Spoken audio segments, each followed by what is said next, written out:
प्रिय प्रधानमंत्री नरेंद्र मोदी जी, हमारा सादर प्रणाम स्वीकार करें। आज हमारे अनशन का चौथा दिन खत्म हो रहा है।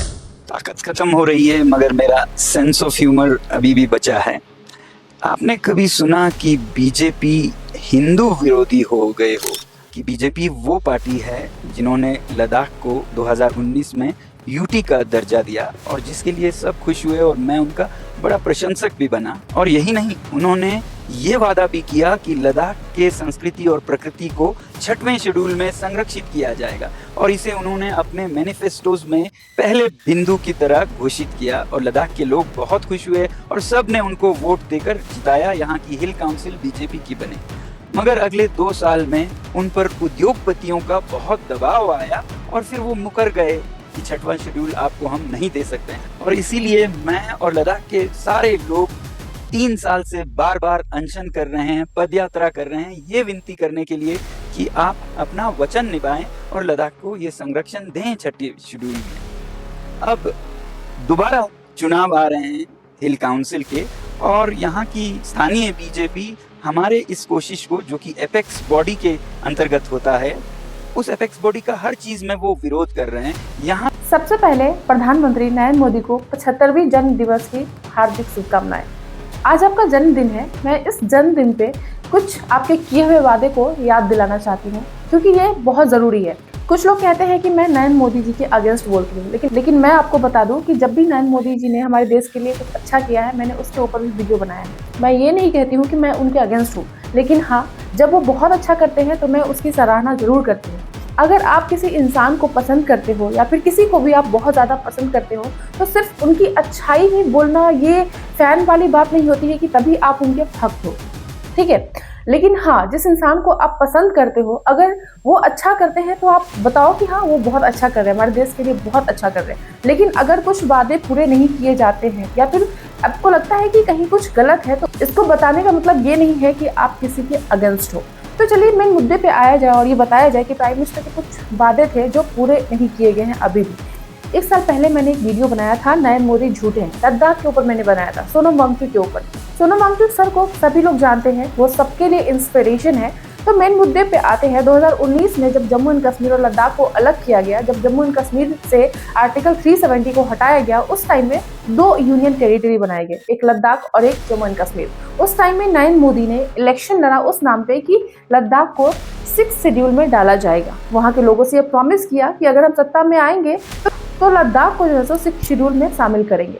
उसके बाद से 2019 के बाद अब 2025 है, वहाँ के लोग लगातार अनशन पे बैठे हैं, अपने तरीके से जो है इस चीज़ को जाहिर कर रहे हैं, अपने गुस्से को जाहिर कर रहे हैं कि नरेंद्र मोदी ने कुछ हमसे प्रॉमिस किया था जिसको कि पूरा नहीं किया गया। हम आपको बता दें कि लद्दाख के पास कोई लेजिस्लेटिव असेंबली नहीं है, जबकि जम्मू एंड कश्मीर के पास है। तो लद्दाख की जनता का बात कौन सुनेगा? वहाँ पे तो जनता के द्वारा कोई रिप्रेजेंटेटिव इलेक्ट ही नहीं होता है जो उनकी आवाज़ को जो है संसद में रखेगा। तो वो अपने तरीके से अनशन पे बैठ के या फिर पद यात्रा करके, मतलब कितने दिनों तक लद्दाख के लोग पद यात्रा करके दिल्ली गए अपनी आवाज़ उठाने के लिए। उनके साथ क्या हुआ? सोनम वांगचुक सर को जेल भेज दिया गया। कितने दिन दिल्ली में अनशन पर बैठे रहे, लेकिन उनको बेइज्जती के अलावा और कुछ भी नहीं मिला।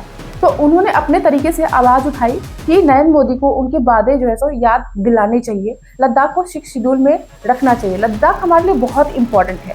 क्यों? आज आप 2025 में आप सभी देख रहे हैं कि किस तरह से नेचुरल डिजास्टर हो रहा है हमारे देश में, किस तरह से जो है बादल फट रही है मल्टीपल टाइम्स एक ही स्टेट में, किस तरह से बाढ़ आ रहा है। पंजाब में जो बाढ़ हुआ वो आप सभी ने देखा, उत्तराखंड में जो बादल फटा, जो त्रासदी हुई, एक गांव निपट गया, वो सभी आपने देखा।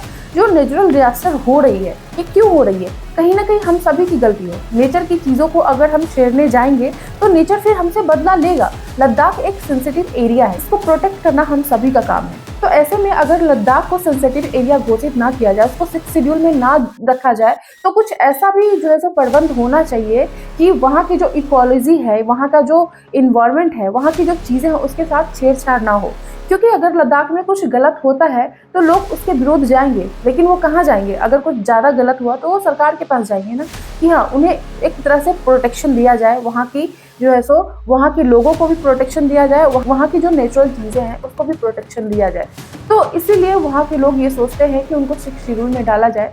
तो ये प्रॉमिस करके नहीं निभाना, ये सही नहीं है। फिर से सोनम वांगचुक सर ने अनशन स्टार्ट किया है। वो अपने तरीके से कोशिश कर रहे हैं कि उनकी जो वादे हैं वो प्रधानमंत्री नरेंद्र मोदी को याद दिलाया जाए, ताकि प्रधानमंत्री जो है सो फिर से इसके बारे में सोचे।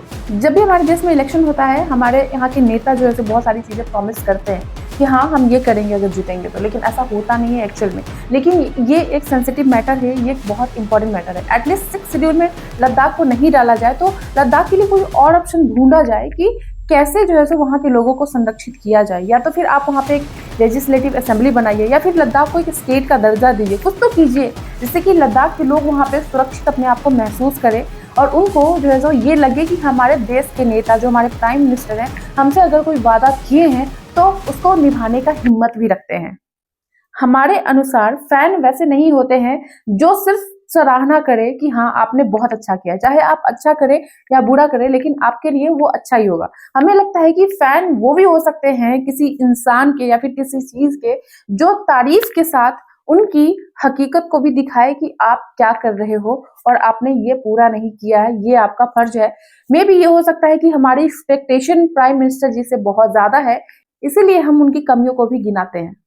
तो दोस्तों आप भी अपने तरफ से जो है सो आवाज उठाए और सोनम वांगचुक सर का सपोर्ट करें, क्योंकि लद्दाख सिर्फ उनकी जिम्मेदारी नहीं है, लद्दाख हमारी भी जिम्मेदारी है। जिस तरह से हमारे देश में नेचुरल डिजास्टर हो रहा है, उस चीज को लेकर के हम सभी को सीरियस होना चाहिए, क्योंकि आज उत्तराखंड, पंजाब, हिमाचल प्रदेश में हो रहा है, हो सकता है कल हमारे स्टेट में भी ऐसा हो, क्योंकि हम प्रकृति के साथ छेड़छाड़ कर रहे हैं। हम जिस एरिया को हमें प्रोटेक्ट करना है उस एरिया को हम प्रोटेक्ट नहीं कर रहे हैं। मे बी इसका रीजन ये भी है, कल उनके साथ है, आज हमारे साथ भी हो सकता है। तो इसके लिए आवाज उठाएं, प्लीज सोनम वांगचुक सर को सपोर्ट करें, अपनी तरफ से आप इसके ऊपर वीडियो बनाएं और इस पे आपकी क्या ओपिनियन है वो भी कमेंट करके इस वीडियो में जरूर बताएं।